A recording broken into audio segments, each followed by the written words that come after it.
What's up? What's up? It's the Arthur Moats Experience with Deke. I'm Arthur Moats, and that's my main man, Deke. What's up, man? Chilling, man. Like you figured out what to do with your hands today. I feel a little more comfortable. Yeah. A little bit. I'm getting there. All right, I'm getting there. I see it, man. Like, it's weird. Like it's all like muscle memory kind of stuff. You know what I mean? Okay, like okay. I could feel like it just feels awkward. Like, you know, because you play the drums, Yeah. so you're trying to find a new beat. You're trying to learn a new groove, whatever, and it just doesn't feel right initially. Like you're, so I'm getting there. I'm getting there. I'm getting there. Yeah, See, I'm relaxing. This is more comfortable for me versus like having to sit here and hold this microphone. I know. For this long time. Like, let me just live. Let me vibe out. I know, man. Yeah. I know. It is what it is. Yeah, man. So Super Bowl, was it 54? Yeah. Transpired over the weekend, man. The Kansas City Chiefs won it 31-20. Super Bowl MVP Patrick Mahomes becomes the youngest person to win Super Bowl MVP and regular season MVP. I know you was trying to do the whole, well, Ben did it this year and that year, but now he's officially checked all those boxes. So it's safe to say he's got off to a better start than your boy Ben. Cool. He also officially hopped out of the Dan Marino category of being an elite regular season quarterback and never being able to, win the big game. So that was good for him as well. And then shout out to Andy Reid, man. 61 years old, officially becomes a Super Bowl winning coach, got that monkey off his back. And for the second time in Super Bowl, we've seen Kyle Shanahan have a nice lead in the fourth quarter and choke it away. That's how you're categorizing it. Yeah, man. I keep it pretty simple, man. Okay. Yep. I'm sure we'll get into that. Definitely. But how do you want to? Yeah. So is that the good layout there? Yeah, that was just the summary of the game. What do you want to start out with then? Man, so for me, I think we'll just first talk about the game in general. I thought it was overall a good game. If I had to rate it on a scale of 1 to 10, I would say it was an 8. I thought it had everything that you wanted in the game in terms of the drama, in terms of the ebb and flow of both quarterbacks playing well at times, then both quarterbacks struggling at times, and then also seeing Patrick Mahomes rise to the occasion late in the game. I thought it was good to see both defenses have those impact plays, the splash plays, the pressure they were providing. I got to see some special teams action as well. I started laughing to myself on the opening point where the guy muffs it and everybody's like, oh my God. And I'm like, special teams doesn't matter though. Okay, cool. So it was good to see that as well, man. But overall, man, I thought that it was just a good matchup. I thought both of those teams were equal. And I thought that the better team won though. Watching the game, I thought that the Chiefs looked like the better team. I didn't walk away from that game where we see it a lot of times in March Madness, right? Where you'll have the upsets. I never felt like that was an upset. I thought, you know what? They were the better team in that regard, and that's why they got that W. Yeah, I feel like if they would have lost, you would have felt like they just didn't perform up to their capabilities in this game. Because you saw, even before Mahomes had those final 2 drives. Obviously, Damian Williams scored at the end. Yeah. But just go ahead and shout the spread for us one time. What? I say go ahead and beat the spread. I like it. But before those last 2 drives, they were driving. Correct. And it looked like, all right, we're starting to click, but that's when the pick happened. Right. Whether you want to blame that on Mahomes or Tyreek Hill, I'm not really arguing that because, it hit his hands, but the ball was a little behind him, so that's kind of one of those. Well, I look at it like I know with you probably, you're like, if it hits his hands, then. Yes, if it hits his hands, but I hold Mahomes to a lot higher standard because I do think he's the best quarterback in the game right now. So for that play, I put that on Mahomes because I have a higher expectation for him. Yeah. If it's 85 to 90% of these other quarterbacks, I'm like, man, you got to catch that pass. Yeah, you just started to feel it more and more because that was the fourth quarter, I think. Yeah. It was coming into the fourth quarter where, all right, these guys are starting to click. It's just more how much can San Fran hold them off. So, I'm with you, man. I thought it was a really good game. Back and forth. It was literally like, how my mind works. Yeah. I'm like, all right, at the beginning, 49ers up 3-0. All right, Chiefs drive. It's probably over. Chiefs found their groove. And then they couldn't click anymore. And then it was all Niners there on out until the fourth. Yeah. So it was fun. It was just a fun game. And it wasn't even that they couldn't click. I thought defensively the Niners were playing just you could tell masterful the whole time. They were covering him pretty well and obviously getting the pressure on Mahomes. Yeah. He looked uncomfortable in those first 3 quarters. But I will say this, man. I took a page out of your book. You tell guys to be humble. Now, Frank Clark, he wasn't humble. We talked about that and he balled out. But Richard Sherman, whoo. What happened? I completely missed this. Man, so he was guarding Sammy Watkins during the night, and Sammy went crazy. Oh, yeah. Yeah, so it was unfortunate because all of the past 2 weeks we've been hearing about how great Richard Sherman is, the conversation between him and Darrelle Revis and who should be the better cornerback and all these things. And then Sammy, man, Sammy was going crazy out there. So I was definitely like, you know what? That's what Deke says. It only applies in this situation though, because Frank Clark balled out. But still, I like it. Because that's what Deke says. In general, it's a good idea to stay that way. Would you agree? Nah. Really? Nah. Come on, dude. Bump that, bro. Huh? Bump that. Wait, hold on. You're switching on me because that, man. I swear before you live your life, baby. Who cares about being humble? Humble don't get no respect. That's what Pusha T said. You can't be humble, don't get no respect. But it's Kanye West told me it's hard to be humble when you're stunting on a jumbotron. That's what Kanye said. Yeah, but there's a difference between humble and just confidence. Nah, man. Or cocky, I mean, cocky and confidence. Bro. That's what I mean. I wanted to. If this is the humble line or the confident line, I want you to take 2 steps over that line and go to cocky, baby. Come on, you could be cocky in your own mind. No. You gotta let the people know though, because if you don't let them know, then they can be like, oh, he's humble. Nah, bump that. Deke's the cockiest person I know. No way. Yeah, man. Deke walks around like, bro, I'm bad. I know I'm the man. They tune in for me. I'm like, all right, Deke, let them know. Yeah. No way, man. No way. They're tuning in for you, man. Nah, man. I know they tuning in for me. I know. And I know they tuning in for you too, because we cocky from here on out. We both are. It worked for Frank Clark. It worked for us, man. Chill out. No, it's funny you brought that up though, because no one's talking about that. Not at all. No one's talking about that. Because they won. Well, Frank Clark, because he won. Well, no. In terms of Richard Sherman, though, no one's bringing that up. Whoa. And I feel like people are. Just go check on the Twitter. If the Chiefs lost, though, I think the Frank Clark thing would be a little more prevalent. It would have, yes. But trust me, you really? Search Richard Sherman's name in the Twitter search, man, and you go see all you want to see, baby. Really? Yeah, it was nice. Interesting. It was nice. Help me, please. It was going at him. I loved it.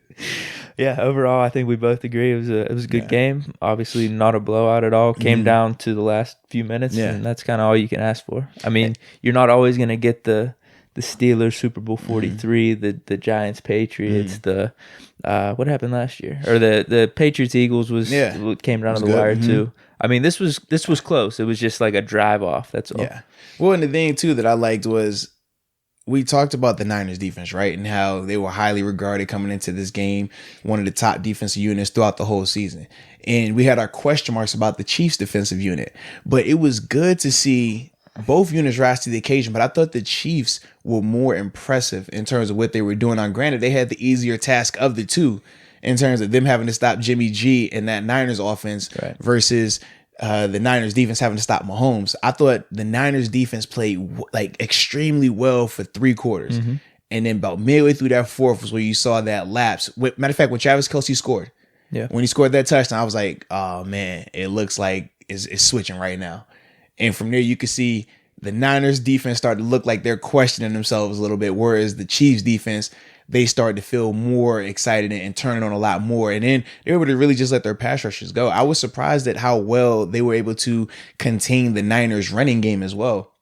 Because we talked about how the Niners in their previous 2 playoff games, they were heavy run. Nobody could really stop them. But once again, the Chiefs showed that they do have a top-notch run defense. But they did to Derrick Henry in the AFC Championship game, and then for them to turn around and limit Raheem Mostert, I think it was like 53 yards. He did have a good YPC though, which is fine. Which is fine. No, you're right. But that's one of the big criticisms going on right now with Shanahan. Oh, you didn't run it enough. You should have milked the clock a little more. See, and you even brought that up. You said, man, 2 Super Bowls, 2 choke jobs for Shanahan. But my question is, I mean, they were up 20-10. They were up 20-10. Absolutely. And then they had those 2 drives, and we both said you could just sort of see the flip of the switch in terms of capabilities. Yeah. And it really came down to, because they were moving the ball at the end with Jimmy G. He had his chance. It's overthrew Emmanuel. He missed the throw. Mahomes made the throws. It was kind of that. I don't know if I necessarily blame Shanahan for the play calls, because they were at the 50-yard line.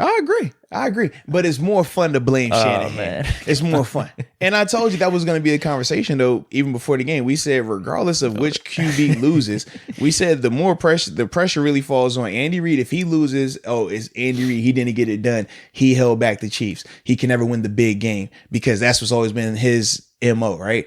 Had a lot of success Although in Philly, but could never win if it. Mahomes didn't have that last fourth quarter, how he was playing, Understandable. People were getting on him. Understandable, but it still wouldn't have been the same as how they were going to rain down on Andy Reid.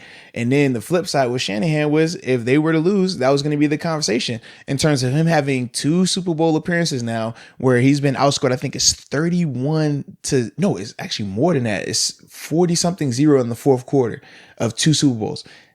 I don't care how you want to slice it up. Right. You could say your YPC, you could say your YMCA. It really doesn't matter. At the end of the day, you can't keep having these fourth quarter lapses, and that's the conversation that's being had about him. Yeah. Well, 2 things with the whole running game and Shanahan though. Mm-hmm. They moved the offense and the ball pretty well throughout the game. They did. With Jimmy G throwing the ball, them mixing in the reverses and just straight up running the ball. Mm-hmm. And then, like I said, at the end there, I really think it just came down to Jimmy G missing that throw to Sanders because you have people out there saying like, oh, they only ran it this many times at the end. Like, what are you supposed to do? I don't think you're supposed to be running it there. I agree. I definitely agree.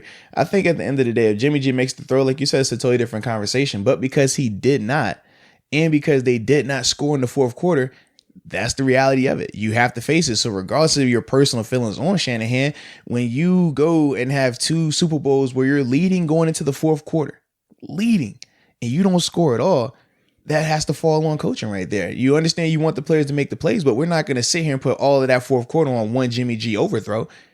Right. Yeah, he had multiple possessions and they had multiple turnovers. Think about that. They had the interception in the fourth quarter. So they had an extra possession with that. And the fact that they weren't able to produce points out of it, that was the issue. Yeah. Yeah, probably just took it for granted maybe and just thought, all right, how can we get to the end of this game and playing not to lose kind of, you know? Absolutely. Well, funny thing, you listen to Frank Clark's post-game interview and he said midway through the fourth quarter, he says the Niners players are coming on the field and they're just like, oh, relax, loosey-goosey, as if they already won the game. Yes, that's what he said. He's like, you could just see it. And he said he would laugh at George Kittle particularly because he was like, George is over there just talking as if the game is over because they're up 10 in the fourth. And then he said, literally, Kelsey scores. And from there, we're like, yep, here it comes right now. And then he said, I could just start seeing how their face and their emotions just started to change as the fourth quarter just continued to progress. See, that's even a worse form of cockiness right there. If you're talking the smack on the field where there's still some game to be left to be played. And the other team has Mahomes. That's what it comes down to. I feel like if it would be different if it was the Chiefs up 10, Garoppolo down 10 in the fourth, you're not feeling the same type of way. But because the Chiefs have done this back-to-back weeks now. They've shown that they can score points in bunches in a hurry at any point in the game, so it's never over. Yeah, you shouldn't be talking smack if, there's a select 5 or 6 quarterbacks you're going against. Mm-hmm. Ben, Wilson, Brady, Breeze, Mahomes, Rodgers. Actually, Rodgers, I don't know. Maybe Eli instead of Rodgers.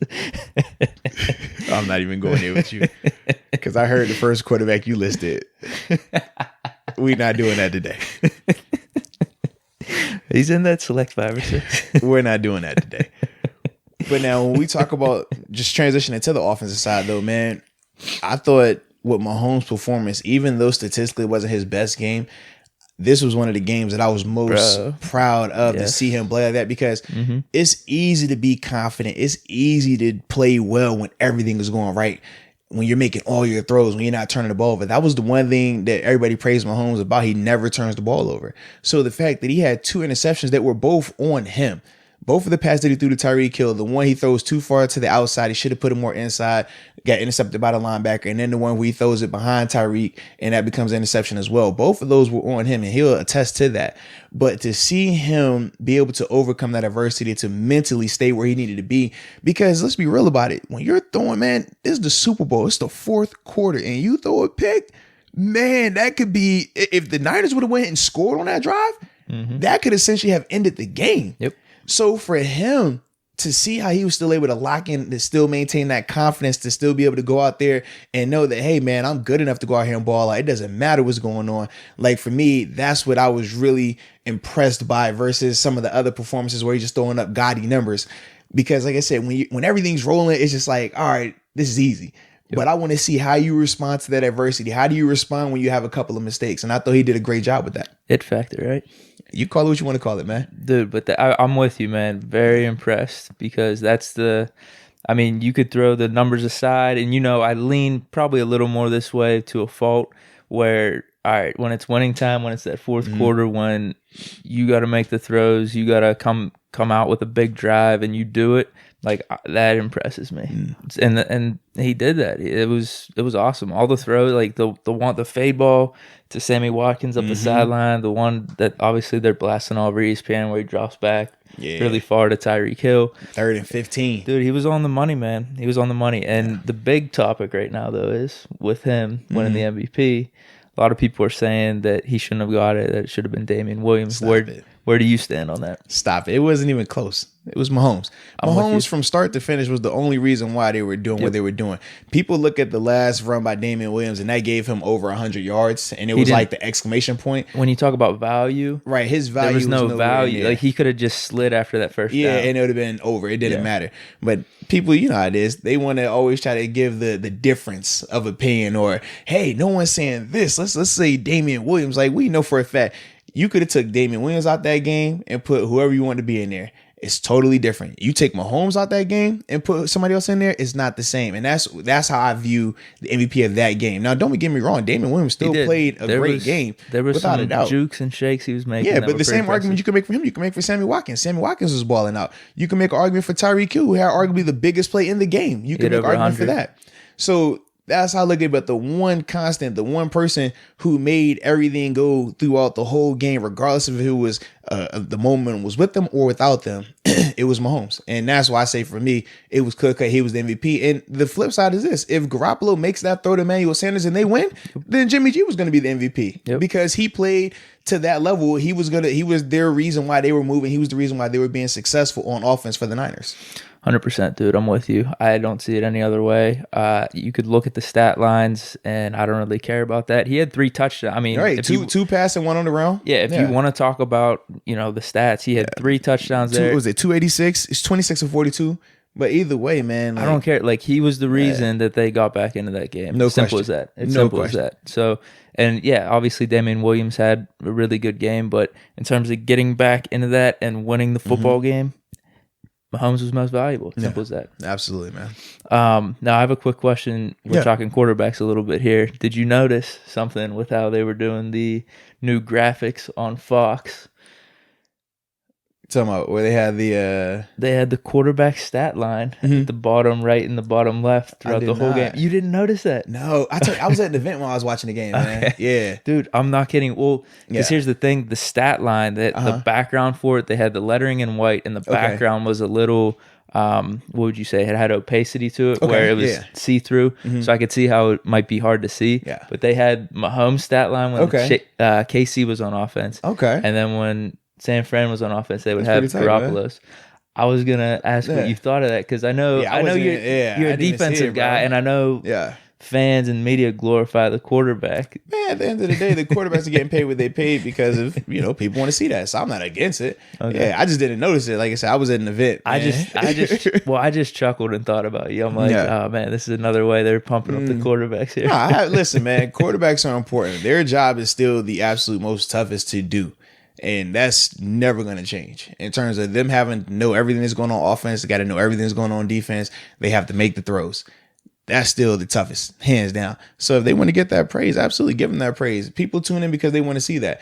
I just got a kick out of when you said special teams doesn't matter. And the first punt, my man drops it. I'm like, that's all I wanted to see. Because everybody in America was like, oh no. Like, oh, now special teams matters, huh? Oh, interesting. Interesting how that works. Yep, that's it. That's all I cared about. I mean, he should have just did his job. The whole Oh, whatever. So why is it that when you throw an interception, just do your job? It's not big of a deal. Do your job. You're all right. Yeah. Stop it. Just catch the ball, man. So that was what I was most happy with. I did like how they added the cartoon graphic, though. I was going to bring that up, too. Yeah, I thought that was pretty cool. I definitely did as well. It was really cool. I wonder if they're going to do that all next year. Yeah, I don't know if that was like a Fox thing or what, because last year when CBS had the Super Bowl, they didn't do that. No. And we didn't see it at all throughout the playoffs either. Well, with the Super Bowl, just in general, how they did the graphics, how they had the the scoreboard was different with how they were doing the regular season. I think that's typically how they do it, is they'll showcase it in the Super Bowl, and then the following year or two, is that how they add to it? Yeah. Okay. So My thing This is, is my first time because usually I don't really watch a lot of NFL games. I'm usually out there working. you said you didn't even watch the Super Bowl. Yeah, that's what I'm saying. So for me, this is like this new ground. I like it though. What's cool to me is I don't know if you saw this post that I made to Instagram with how they used to do the Super Bowl logo. Yeah, I thought that was so cool because there was like a unique branding to each Super Bowl. There was like a unique feel where you could look back on it and just feel a certain way, like they're like an art. Just like an art added value to the Super Bowl, and now they do these standardized logos.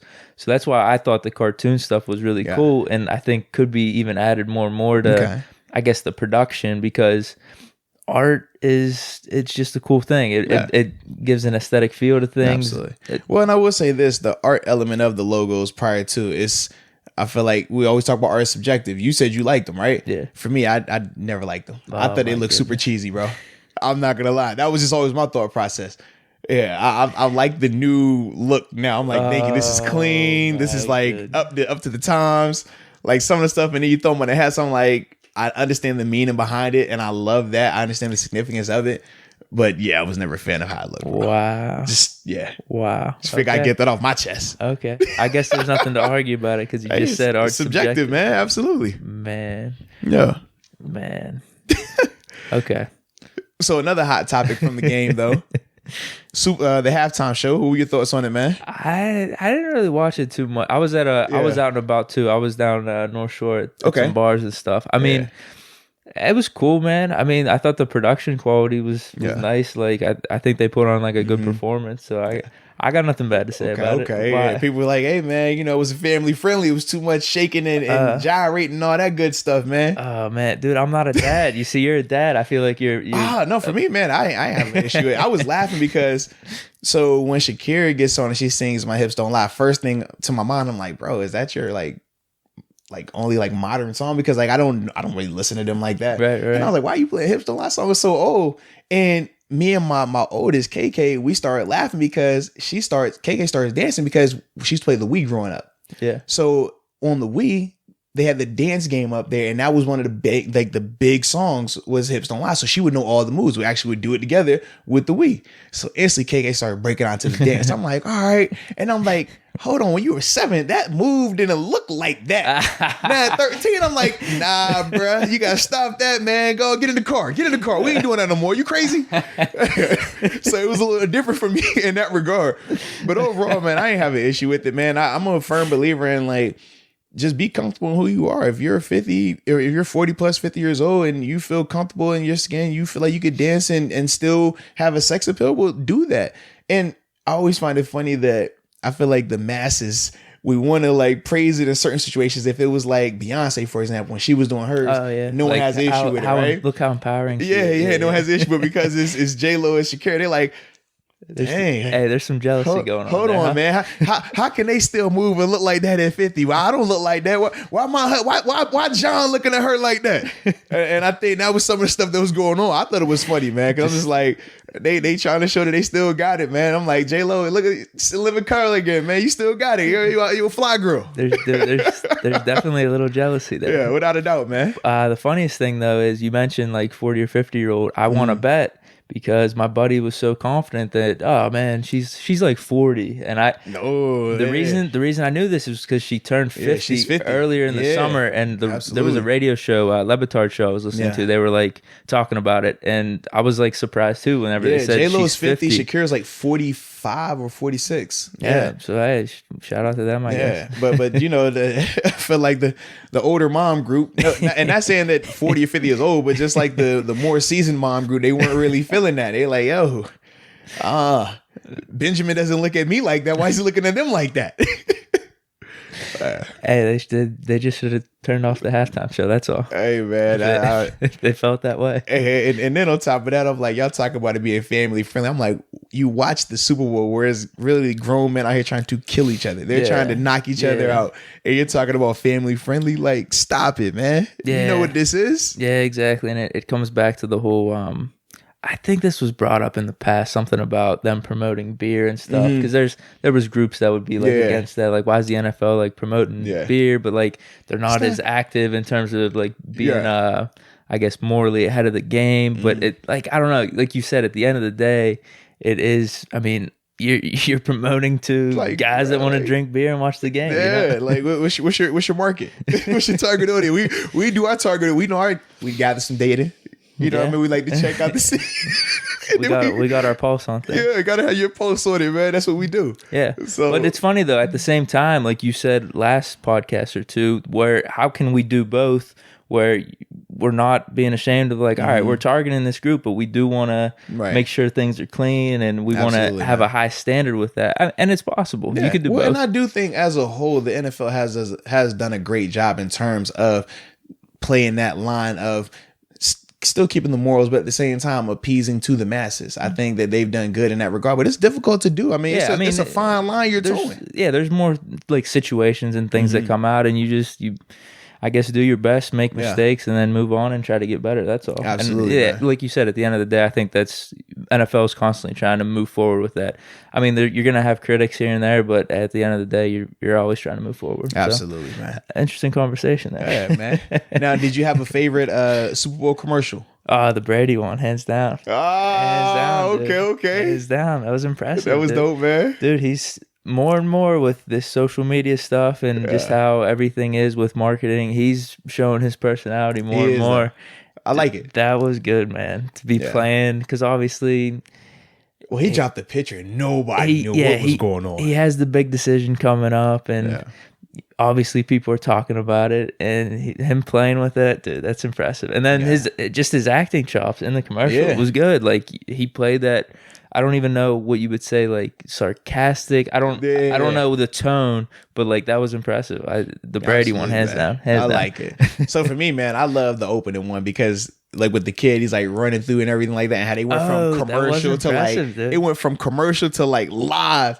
And I remember watching the whole time, like, okay, so who is this kid supposed to be? My buddy was saying Odell. I'm like, there's no way. Well, I thought Odell because of the hair, but then I'm like, no. And he's seeing the current players. Yeah. And then when I saw him like jump over at Jerry Jones' car, I'm like, okay, well maybe he's one of the like Cowboys players. And I'm like, okay, no, that's not it. And then I'm just saying like, okay, Jim Brown.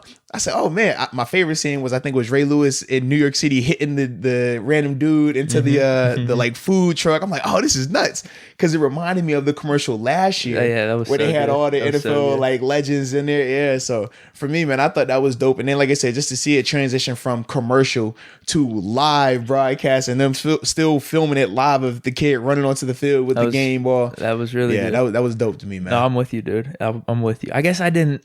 You bringing that up right now, I guess I didn't think of that as a commercial. Yeah, because it was legit a commercial, the first like 20 seconds of it. And then just the last 10 seconds, they make it into like a live, now we're live here. And it's like, oh, no, the kid's still right there. Like, that was crazy. That was impressive. I definitely did like that one. Yeah. I see. I'm trying to think back on all the other commercials. The Brady one's really the only one that sticks out to me. Well, I know the one that I hated the most was the Boston one where they're like doing the car commercial and everybody has like the accent. Dude, that's been out though. Yeah, well, they showed it on the Super Bowl. I'm just saying, you showed it on the Super Bowl. I didn't like it. No, I know, but that's one of the weird things that are happening right now is like they're starting to preview a bunch of these commercials on YouTube and their social media sites. Okay. Yeah, which I'm not liking. I don't really like search for these commercials. You search for commercials? I don't either. No. I think that was an ad on YouTube. Oh, okay. I search for that stuff? No, I search for our stuff. I'm like, all right, man. How's our stuff done? I search for Arthmos Experience with Deke, the Arthmos Show, and I search for Moats Theory of Life because that's the book and that's all I care about. Yeah. That's all. But no, whenever you're trying to search those things, YouTube, obviously they'll throw some ads at you. They do that. Like, hey, check this stuff out instead. I'm like, you might like this. Nah, but like I think for that commercial, I think I let it play a little bit because I wasn't a fan of it. I heard Chris Evans do the Boston accent. I'm like, nah, man, like you don't do that stuff. Yeah. Although I think he's from Boston, but he doesn't have that accent. Okay, I didn't like it, man. Yeah, I don't blame you, dude. I wasn't really like too impressed by it either whenever I first saw it. I felt like they planned that commercial thinking that the Patriots are going to be in the Super Bowl. And it was just one of those moments like, ha! Not today. So that's how I felt about it. Yeah. So anything else from the game all Super Bowl Sunday? Well, I just want to give another, I want to give a shout out to Andy Reid, man. Okay. So they interviewed him today. He was asking like, how was it? You know what I mean? Did you sleep with the trophy? He says, I did not sleep with the trophy last night. I slept with my trophy wife. I said, shout out to Andy Reid, baby. Yeah. Did they mention anything about the cheeseburger? No, I wanted to hear something about that, man. What cheeseburger it was. You should have asked him. Yeah. Because he did say we were proven right. Yeah. That he said, I'm going to get a big ass cheeseburger. Burger, bro. Yeah, we just don't know where it was from, man. We don't. But we were right on the cheeseburger. We were. I was right on the 31 points. Were you? Yeah, I said 31-28. That was the name. Okay. If only Mahomes can just throw it to Emmanuel Sanders, I would have got my 28 points from them. You're flipping teams here, man. What you mean I'm flipping teams? You said if Mahomes could throw it. You know what I mean, man. If Garoppolo, it really don't matter. That would have been impressive. Yeah, man. If he'd have made that, man, we'd have had the score called out perfectly, man. Quick mid-game trade somehow. Hey. But so, just 2 top 10 quarterbacks in the NFL right now. Yeah, one's the GOAT right now. 2 top 10? Jimmy G top 10? Yeah, I say he's top 10 right now. I throw him in there. No. Oh, really? No. If he would have won, yeah. If he would have made that throw, yeah. If he would have won, yeah. If he would have made that throw, yeah. So you're gonna base his top 10 stats on one throw? He probably went down over one throw. You're making a top 10 stats? There was probably a 8, 9, or 10 spot swing that was on that throw right there. Nah, bro. Because that's not how. Yeah, he was probably around the teens. He could have bumped himself up to the top 10. Now he's probably down to 20 after that. You're crazy. I don't know which game you were watching. He was balling. He played good. You're tripping then, bro. All right, man, you got to come. I told you, man. Mahomes came up in the big moment. I told you, I'm not talking quarterbacks with you because, yeah, you think the Steelers should be the favorite because they got Ben coming back next year, and we don't even know if Ben can hold a ball right now. I said second favorite. Exactly. Let's see what weapons we bring in free agency. No. We're just saying right now. We're going to have this conversation later, though. We will because... Yeah. Because you're tripping. Well, whenever you brought this up to me off the mic, I'm like, why are people talking about this right now? Free agency isn't even done. That's what you do, man. The Super Bowl ends, you got to make the odds of who's Super Bowl favorites for next year. Get that. You could bet on that. Go ahead and bet on that and be quiet about it. Like, I think this might happen in the offseason, so I have a better chance of winning money here. It's a legit conversation, don't talk about it until the free agency period is done in the draft. Or how about the health of a quarterback first? I mean, because a lot swings in that regard. That's what I mean. I don't know why it needs to be talked about. But I just wonder why, like, if you don't know if he's healthy or not, how you just gonna just flat out say, "Oh yeah, number 2." That's all I'm saying. My assumptions with who the quarterback is just different right now. So let's just wait and see because there's deadlines, there's checkups, there's things to be had. Whatever you say, man. Like I said, we'll have that conversation at a later date. That's fine. Yeah. Yeah. So also this weekend, NFL honors. Yeah. First off, shout out to Lamar Jackson, man. Got NFL MVP unanimous. Unanimous. I thought that was huge, man. I was definitely impressed by that. I think he's the first one since Tom Brady to be unanimous. I think they were the only 2, really. Yeah, so that was dope. So that's why I just said first one since, because I won't really show 100% if it was any other unanimous guys. But I thought that was pretty dope, man, to see him, especially after the criticism between last year where, they just simply say he's a running back at quarterback or a wide receiver at quarterback. Just see him being able to evolve and do things that he did this year. I thought that was dope for him to get that award. Obviously, Harbaugh got Coach of the Year. And like I said, for the majority of the year, I mean, they were top notch. We could make an argument for Coach T, but honestly, I would have given it to your boy up in Buffalo. That's what I thought. I thought so, but my thing is this, man. It's hard to pick against a guy who went 14-2 when so many people doubted what they could do at the quarterback position. Right. Yeah, the flip. That's the thing. Yeah. So it's like for the Bills, they still had, I think it was a 3-game swing in terms of what they were able to accomplish, but it wasn't viewed in the same caliber, the same vein as what they were able to do in Baltimore, and that's solely based on because of the quarterback. I think if Josh Allen would have had a crazy year like how Lamar Jackson did, well, now you would have had that real life conversation. And I think also that's why Coach Tom was in that conversation for a while, because what he was doing with Mason Rudolph and Duck Hodges, it was just if we would have made the playoffs, you're just over exceeding the expectations for what you're able to do with these players, and that's why I think Harbaugh benefited the most from that regard. Yeah. I mean, I guess an argument could be said that McDermott maybe exceeded expectations with the players that he had because just all those players fly under the radar. True. That's the biggest thing, they fly under the radar. But they still were a successful team. They were just in the playoffs a year before that.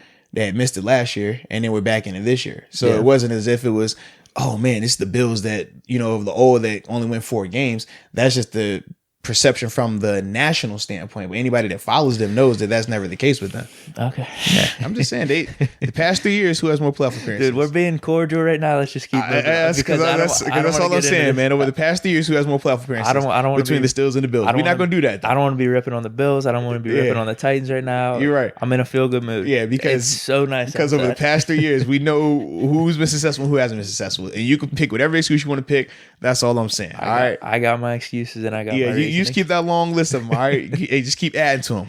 Man, it was because the grass was cut 3 inches too short. But it's because the paint was white and it should have been Manila. Yeah, I got you, bro. I know you're not with me on it, but people are with me on that. Hey man, whatever, bro. I ain't tripping. Listen, we always talk about it's a long list of people that just follow you, and I'm like, hey, I'm completely fine with that. But I got haters too. I'm not losing any sleep over. That's all I'm saying, man. All right, so what else with the awards? Yeah, so Michael Thomas, Offensive Player of the Year. Yeah, I always find that funny too, man. How's the Offensive Player of the Year and the MVP always different? You notice that? Sometimes they're the same. Sometimes, but a lot of times they're different though, and that always gets me. I'm like, how can, especially if the MVP is an offensive player, I'm like, how are you telling me that Michael Thomas is a better offensive player than Lamar Jackson? How does that work when Lamar Jackson was the MVP of the league? You just got to share the love. That's all. Well, there's that. Help me understand that. Well, there's that, and the MVP is there's a little bit of it's always a quarterback. No, there's a little bit of a subjective element to it where you're just like the value. How do you gauge value? You can't really. You're just spitballing. You're like, all right, I feel like this dude's more value.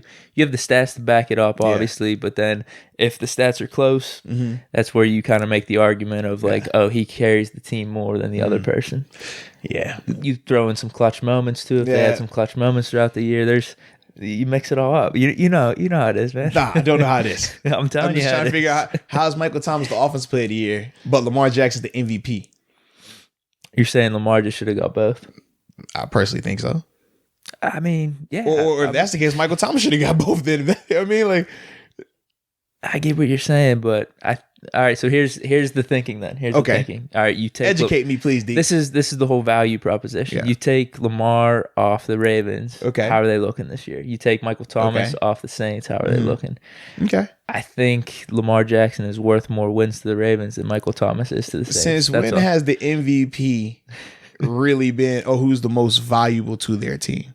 I don't know, dude. It's because it's never like that. You don't think? It's never like Mahomes that. In any of the sports. Mahomes last year. In any of the sports, though, Mahomes, because he was record breaking. He went just absolute bonkers. You got Brady winning it a decent amount, Manning winning it. They were valuable. Okay.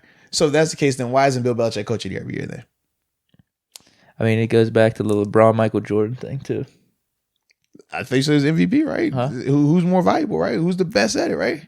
I'm telling you. I'm just saying, man. I don't agree with it. That's no. I get it because here's the thing. All that stuff that I said about the value, like how many wins are they attributed to their team? And then you do just have the other fact of you got to share the love. And I'm not. But why? We didn't share it with Jordan, and now when you look at Jordan. No, they did, though. I mean, they did a little bit, but when you look at. They share it with LeBron, too. LeBron gets jerked every once in a while. I mean, recently, no. I mean, you got to give that to Greek Freak, but like probably. All I'm saying is when you look at the numbers. Like whenever Harden and Westbrook are winning it, man. LeBron the numbers were there. The numbers were there for LeBron. Even the year when Derrick Rose won it. The numbers were there for LeBron. Yeah, definitely. That's all. Dude, there was a lot of LeBron hate though at that time. It was. I think it was his first year in Miami. Yeah. And like Rose is the hometown guy. He's staying with his team. Because dude, I mean, you're seeing those stats right now coming out where like his Piston stats are better than his Chicago stats. It's crazy, man. And there's no talk whatsoever. Yeah. It's crazy. Little different game right now though, just because you're seeing Greek Freak and like Anthony Davis and Harden put up just like crazy numbers. Yeah. Even though Harden's putting crazy numbers up, but with a terrible shooting percentage though. Yeah, he shouldn't be MVP. Man. He's just a volume. You see what happens in the playoffs. Dame Lillard, man, he's balling out. But the thing is this: the MVP isn't based on what you do in the playoffs, it's based on what you do in the regular season. It's a regular season award. So that's like, how are you going to give? We talked about this though with the NBA, where it's season. Like it's hard to unsee that. No, it's not, because the thing that I love about the NBA versus the NFL is the NBA, they cut all voting the last regular season game, whereas the NFL, it goes a week. I want to say it's a week into it where they're still voting, and that's the difference for me. Like, I don't like that.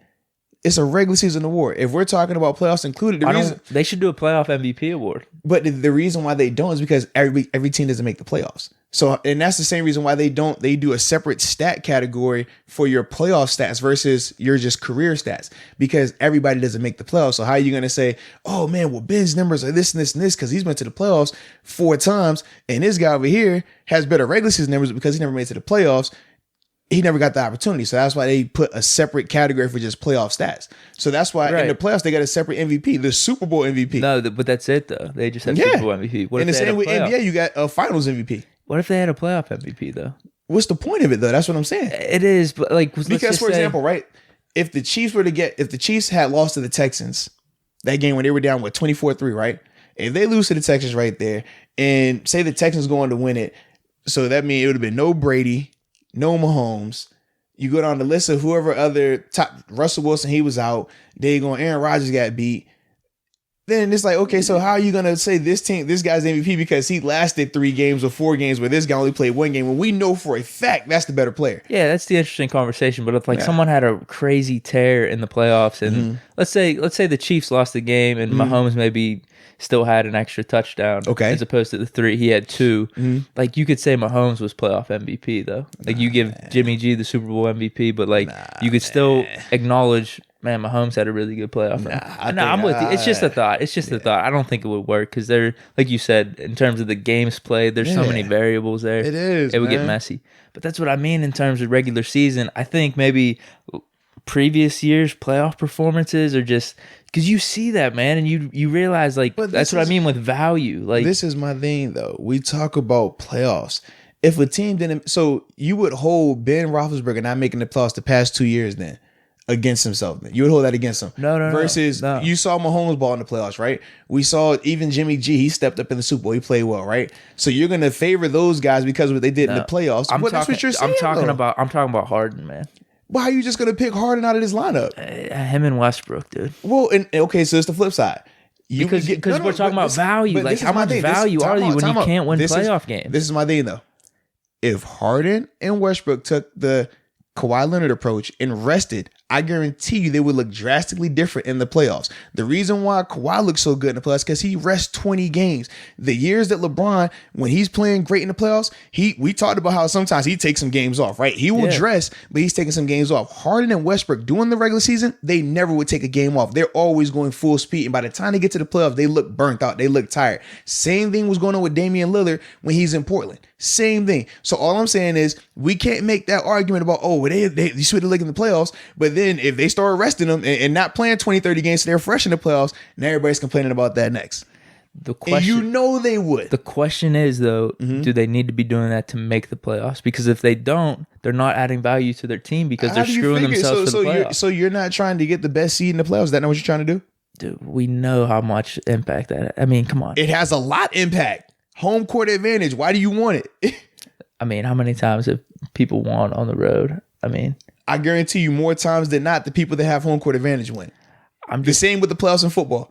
The more times you're at home, the better your chances are winning. I'm just saying, this is the whole thing with value. It's the whole question. Like, how can you say in a blanket statement those dudes are more valuable than LeBron or Kawhi, despite him sitting out or Greek Freak, any of those dudes? If you sit out 20 games, you're going to be drastically more fresh than everybody else. Yeah, but even in those, that's what I mean. You're still giving value to your team because you're ready for the playoffs. You're ready to win some playoff games. Stop it. That's all. I get it. Whatever. You're putting up all these crazy stats. You're going off in the regular season. But it's a regular season award. That's all I'm saying. All right, then whatever. Then how much weight are we putting on it then? I'll put a lot of weight on it. We're saying you're the best in the regular season. For the 82 games, you were the best. Okay. But how much? I mean, although if you're looking into whenever you're talking about like GOAT discussions and all-time rankings and stuff, how much is that really going to mean? It means a lot because we how many times we point to the Westbrook LeBron and Harden? We say, well, he got an MVP. He has an MVP. Westbrook and Harden are never going to be in the GOAT discussion. Are they Kobe? Are they Jordan? Are they LeBron? No, they're not close to that. Win the rings. So and then when you we talk, no, it's not win the rings because that's the case. Dan Marino should never be in the conversation there, right? Because he never won a ring. NBA or Robert Horry should be in the conversation because he has all these rings. Dude, NBA's different. No, you can't pick and choose when you want to bring up the rings, bro. No, it is. Okay, so then Bill Rush should be the all-time great then. He's the GOAT. No. I'm saying NBA is different from NFL. Why? Because the NBA is much more individually based than NFL. NFL is such a bigger team game. Bro, we not doing this. It is, though. We not doing this, man. You know We're not doing this, bro. Dude, it is. We not doing this. and I'm not saying you put just rings. It's There's so many different things that you weigh in. So, like what? You have the rings, like you said, the regular season MVPs, just consistency, performance, clutch moments, teammate, leader, assist, like there's so many stats. And Harden and Westbrook, they have those. Where's the rings, man? Where's the moments that matter? Where are the moments that matter? Yeah. So you're telling me James Harden and Russell Westbrook have no moments that matter? Is that what you just said? In the playoffs, where are they? So they have no moments that matter in the playoffs. So Westbrook hasn't played in the Western Conference Finals. Westbrook hasn't played. What they did against he's been a couple twice. Times. Yeah, exactly. So please help me explain. They haven't done anything. Dude. They lost to a LeBron team when it was him, KD, and James Harden when they was young. Yeah. Okay, so please help me explain when you're talking about. Oh yeah, they don't do anything in playoffs. Oh man, they don't have any rings. They don't got this. They don't have that. Like, what are we talking about here? They didn't win, man. That was one time. All right, I'll give you one time then. Okay, and then they lost to a 73-9 Golden State Warriors team when they were up 3-1. Yeah. Yeah, they blew it, man. They blew it. God, they blew it. You're funny, bro. Come on. You're funny. They blew it. Funny, I'm just saying. You're funny. I'm just saying MVP. It's hard to overlook that whenever you're saying MVP. No, it's not. It's just hard. It's MVP hard for me. is a per year thing. It's not like you're saying the MVP all time. But this is what we're saying. You would agree with me. Like, no, I'm trying to figure MVP. Like, he's the most valuable. Of what? Like, this what I'm asking you. What are you trying to get right here by saying playoffs versus regular season? You're trying to put a regular season award and add playoffs into it. Playoffs have nothing to do with it. No, and that's the thing that bothers me whenever you just, because the statement of most valuable player, it's just so matter of fact, and I can't agree with that. Over 82 games. But that's what I mean. Like, just say then literally, this is what I'm saying. Literally make it say MVP of regular season. Make that. They say it's the regular season MVP. They don't categorize and then they say it's the finals MVP. Why do you think they were getting on Kobe for the longest time when they're like, well, yeah, he has 3 rings, but Shaq had finals MVP? You don't remember hearing that? You never heard that? I'm not talking about that. So what are you saying then? I'm just saying. They do differentiate. They say one's the regular season MVP. Oh, this guy, LeBron, finals MVP. Steph Curry, he doesn't have a finals MVP. He has a regular season MVP, but not a finals MVP. But this is what I'm saying. Why does it even matter, though, when we all know LeBron or Jordan, those dudes are more valuable? Simply. We're simply saying. If I'm picking a franchise, I'm taking LeBron over those dudes. Bro. It's simple as that. He's more valuable. Okay, cool. That's all. Okay. That is all. That's all I'm saying. Okay, cool, man. I get what you're saying in terms of, cool. All right, he had a cool regular season, but okay, cool. Add MVP of regular season to add that so they don't in say the that? title. Don't say that. No, they don't. They say MVP. So they don't say he's the regular season MVP, and they don't say he's the finals MVP. You've never heard that before, dude. I hear. So you've never heard MVP of blank season. Okay, so you never heard finals MVP before. That's cool. Huh? You never heard finals? No. You said they just say MVP, so you got it, bro. I have. No, I've heard both those things. No, you just said you don't though. You said they should add that to the title. They should. So you've never heard it then? What? So you've never heard them say that then? But I think it should really be put in all caps, why regular season, where this doesn't really matter, because if you now ain't the winning regular the season doesn't really matter. On top of that, so when Jordan went 78-10. And then 78-4, and then when Steph Curry went 79-3, you're right, it doesn't matter. No one cares about that. You're right. Winning, man. They ain't winning when it matters. So Jordan won a championship that year. What do you mean it doesn't matter? Because he did both. You're right, bro. You're absolutely right. I'm not saying I'm right. I'm just giving my perspective. You're right, bro. I'm not. You're right. I'm not saying I'm right. You're right, bro. Just giving my take. I'm with you, bro. You're right. How'd that happen? Because you just do what you do. But I think you agree with me a little bit. Whatever you say, I agree with you on everything right now. I know you're playing devil's advocate a little bit. I agree with you with everything. You're absolutely right, bro. You're absolutely right. All right. What happened? We were going to talk about TJ next, but I don't even know how you feel about that right now. I don't know if we're talking playoff, defense player of the year versus regular season defense player of the year. Like, I don't even know right now. We're about to talk about Stephon Gilmore because he won defense player of the year, regular season, all caps. I just, just trying to figure out. Yeah. You help me explain. You help me understand. Because I'm confused. You put it well there. Yes. I'm so confused right now. So, yeah. Yeah. What about it, man? I'm just, yeah. What is your reaction? Because, yeah. No, you go first. No, man. You got it, bro. You go first, bro. Yeah. Well, I didn't really watch him play. Mm-hmm. He's got some good stats. Got some picks. Got some returns for touchdowns. And basically, probably the reason why you ask is because there's a lot of outrage with Steeler Nation and Steeler fans that TJ Watt should have gotten it over him. And all right, let me put it this way. If you're going to pick a linebacker, and if you just want to say he's overrated, he's not the best corner. I mean, because people are saying Tre'Davious White is just as good as him. But so if you're going to pick a linebacker, then those other two dudes, it's pretty clear their stats Chandler Jones, Shaq Barrett. Yeah, their stats are better than TJ. So I just don't get where the outrage is right now. Yeah. I know we're biased. We want TJ to win, but I mean, those two dudes have 5 more sacks than him, 5 and 5.5 more sacks. And I think the other stats of like passes deflected or like forced fumbles, they're pretty similar. I think him and Chandler Jones both have 8 in that. TJ's got 2 picks. I think, and then Shaq Barrett had 1 pick. He had 1 pick. But dude, I mean, come on. Yeah. Whenever you're talking about 5 sack differential there, and if you're looking at those numbers where they're not that far off, I mean, I don't want to say like, oh, he didn't deserve it. Like, he doesn't deserve defensive player of the year. But like, I don't think there's anything wrong with Gilmore getting it. And if those other 2 dudes would have gotten it, I don't think there would have been anything wrong with that either.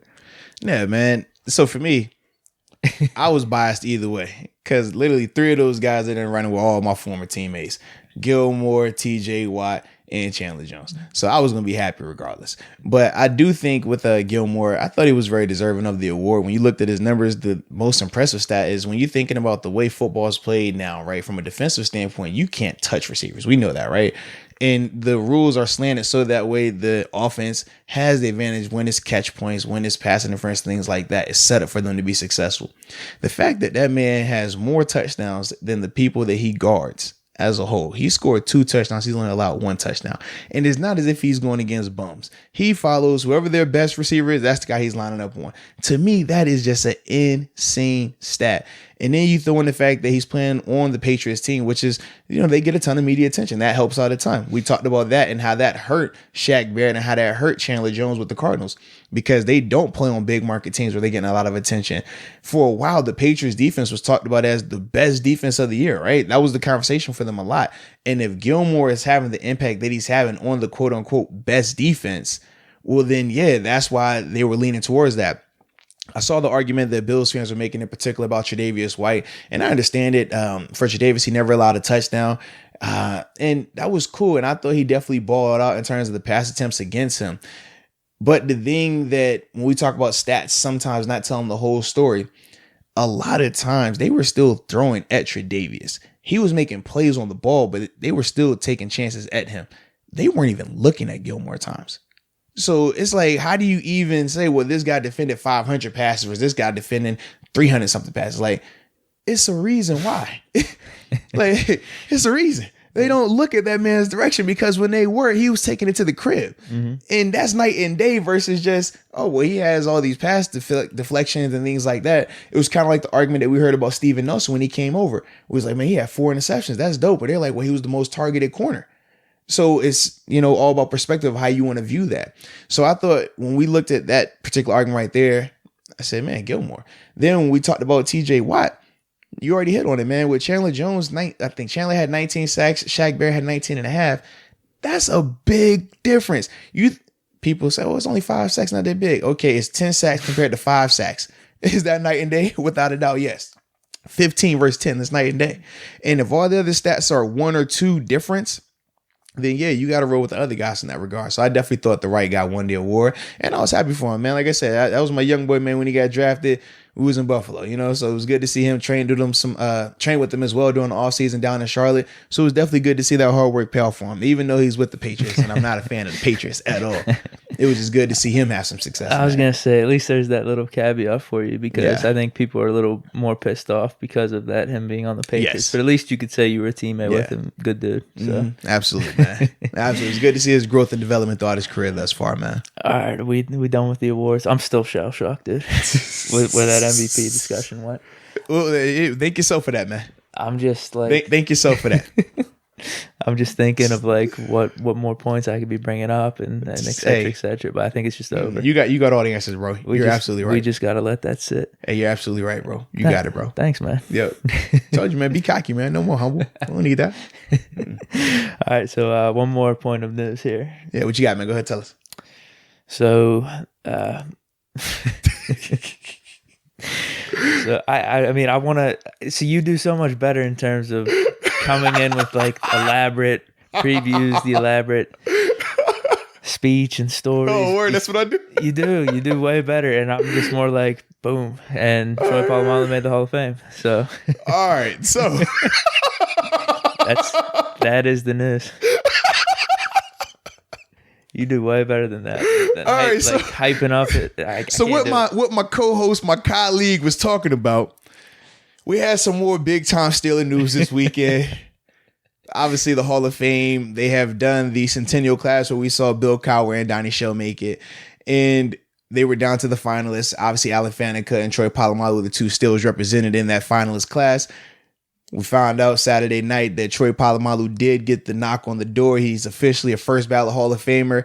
Alan Faneca, unfortunately, did not make it this time, but I do think that he has to be right up next because the argument between him and Steve Hutchinson were neck and neck. We talked about that a little bit on the podcast earlier, and I said, honestly, I could see them going to Steve Hutchinson just because he still had a little more of the notoriety, the name recognition during that time frame. But now that he's gone, I definitely see Allen as the next guy to get in there.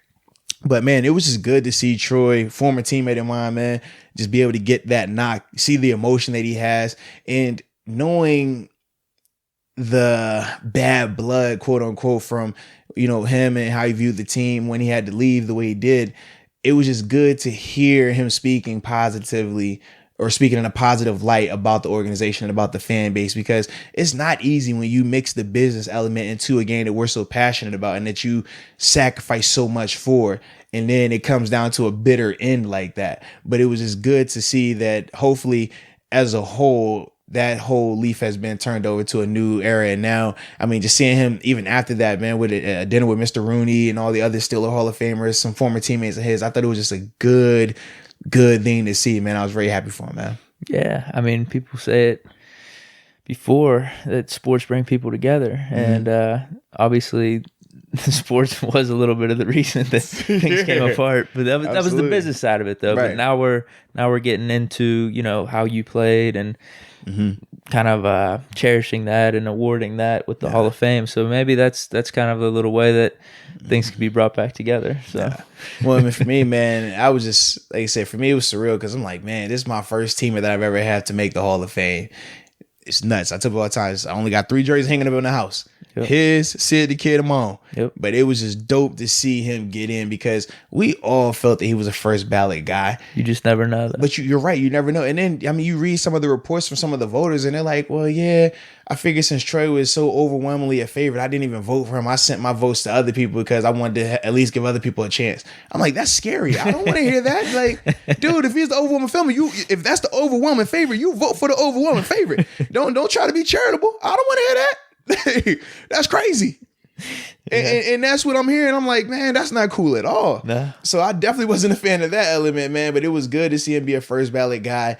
I always felt that during his era, I felt like him and Ed Reed were neck and neck. You, depending on what you like, if you want more of a safety that roams and gets interceptions or safety that makes impact plays in the running game and doing all the stuff he does, jumping over the line, getting the force fumbles and things like that, you could pick and choose. And I thought Dawkins was the third best out of that group. Yep.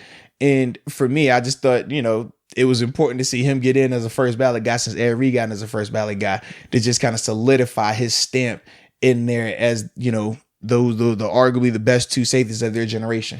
But then it doesn't make sense. I didn't pay too much attention to it, but I heard a lot of people talking about it, how he didn't make like the NFL all-time like 100. Yeah, he didn't. Yeah. So that's kind of BS, but whatever, man. But yeah, it's a good thing he got the first ballot. Do you have anything else on? Do you have like anything you want to share in terms of like favorite stories? I just think, man, with Troy, man, I think it was dope with him just because he's one of those guys that's super genuine. We talk about some guys, they're either like great athletes, but they got some off the field issues, or some guys, they're great off the field, but they just don't have the talent on the field. Yeah.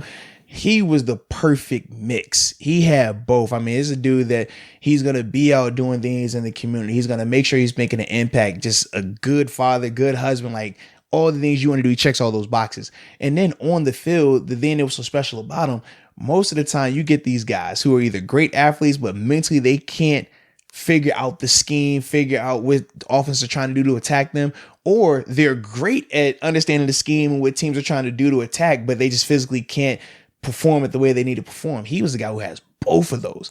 And for me, man, just seeing and being around that, it was like, wow, you really could just see it. And I remember this to this day, man. My first practice with him during the regular season, just out there, we're running through the plays, and he's just kind of just scooting on back there, and he was just pointing.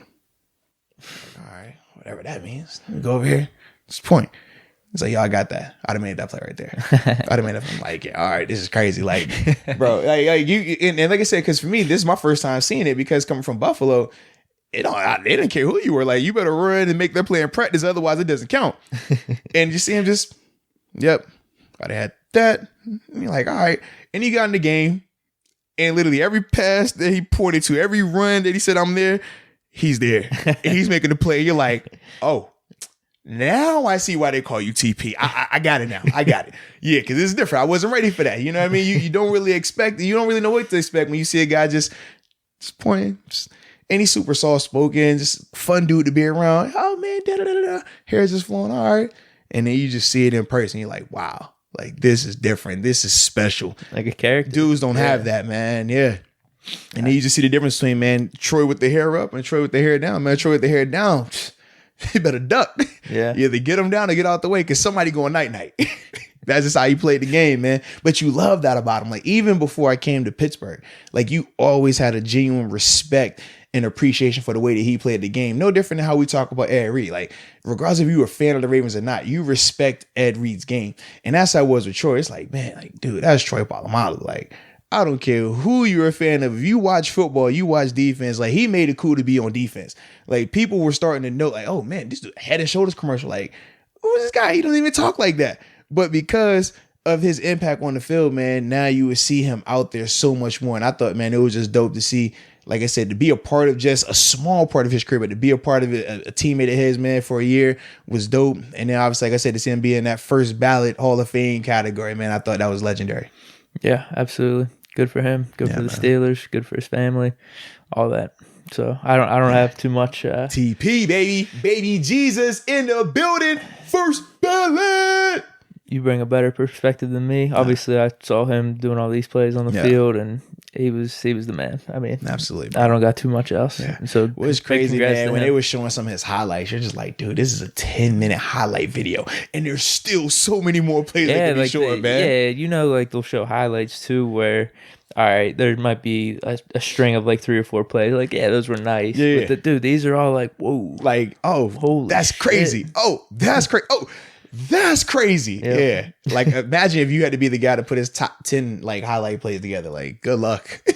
It's crazy. No, absolutely, man. Yeah, man. But definitely was happy to see that, man. And I thought it was pretty touching too that when he had both his children up there talking, and his oldest is like, man, when I saw my dad get the knock, like, I'm freaking out. But I thought to myself, like, I want to be in the hall one day too, so I got to work that much harder. I was like, oh man, just hit my heartstrings. There we go. No, and I'm seeing all this as I'm at dinner with my middle girl for our daddy-daughter dance. I'm like, dang, that's my dog. She's like, what's going on with you? I'm like, daddy's home. We just made it to the Hall of Fame, baby. It's a great night. Good stuff, man. Yes, indeed, man. I'm glad you had a good weekend too. Yeah, man. It was good. It was good. Anything else, man? Man, think we hit on it all, man. Like I said, man, I think Fanneke definitely has to be the next up, though, man. Yeah, no, for sure. He's definitely the next guy. We got 3 though, man. One more than what we were 3 expecting. in 1 class is nuts. You're right. We thought it was gonna honestly be Cowher and Troy if we had to like put money down. Or no, Shell and Troy initially. Oh yeah. Excuse me, Shell and Troy. You're right. We didn't think Cowher would get in when we looked at the other coaches that were coming in, but it was good to see those 3 guys get in, man. And yeah, get ready for the Hall of Fame game, baby. It's gonna be a crazy time. Dude, we're gonna be up there, right? Hey man, gotta make it happen. You know that, baby. Absolutely. Gotta make it happen. I know you're not the biggest person in terms of hyping stuff up before. You want to fly under the radar and you just show saying, up. Man. Hey, I'm a chill guy. I'll just say we're looking into it. That's all. How about that? Hey, we're gathering some data, getting some research done. Yep. Checking the market. Yep. Checking the, the post-Steeler Nation. See what the temperature's like out there for Canton. See if they want us up there. They might. If they want us up, they'll let us know if they want us up there. Absolutely, man. We good then? Yeah, man. Do you have anything else? I got nothing, dude. I'm my brain's fried right now. I like it, man. Well, either way, man, we appreciate y'all tuning in. Also, man, if you haven't got the Moats Theory of Life book yet, man, definitely go check it out, man. It's available on moatstheory.com. Ton of positive feedback still, man. Like I said, man, it's the hardbacks. They're available now, man. So don't wait. Don't miss out. Go get that, baby. Cop the book. Yes, indeed. Got to throw that in. I figure it's only right? No, 100%. 100%. People are wondering if we got new viewers. They're seeing this book. What is that book? What's the book? You know what I'm saying? Just a guy to becoming a person of inspiration and impact, baby. That's what it is, man. That's what you got to do, dude. Man, I appreciate that, dude. Man, so I appreciate you. We appreciate all the viewers. We appreciate all the listeners. We appreciate everybody for tuning in, man, as we went on our little rabbit hole of fun. Dude, see, I don't know how I feel about it. Man, here we go. I don't know if I feel bad in one sense. What would you feel? You got slighted? You ain't get what you needed off? What you got? No, I just don't want to derail the show and make the show bad. Like what? That's all. People embrace debate. You know that, man. You promise, man? I do, man. Like I hope you are still good with it. I hope the listeners are still. I mean, I was thinking about elbow dropping you for a second, but other than that, it was all good, man. I was like, let's turn this debate into an aggressive debate real quick, man. I just want it to be the best. I just want our podcast to be the best. That's all. Hey. I don't want to be getting in the way. No, what you mean you wanted to be the best? Cocky. We are the best. Let them know, man. True. Yeah. I don't want to take away from us. From our greatness. The best, yes, already. Yeah. That's all we're saying, man. That's all. So I hope people appreciate that. I mean, no. I know they appreciate that. There you go. Come on, man. Well, some people probably agree, hopefully. Or at least maybe like the perspective. So it's all good, baby. It's all good. So yeah, man, like you said, we appreciate everybody for tuning in. And until next time. Peace.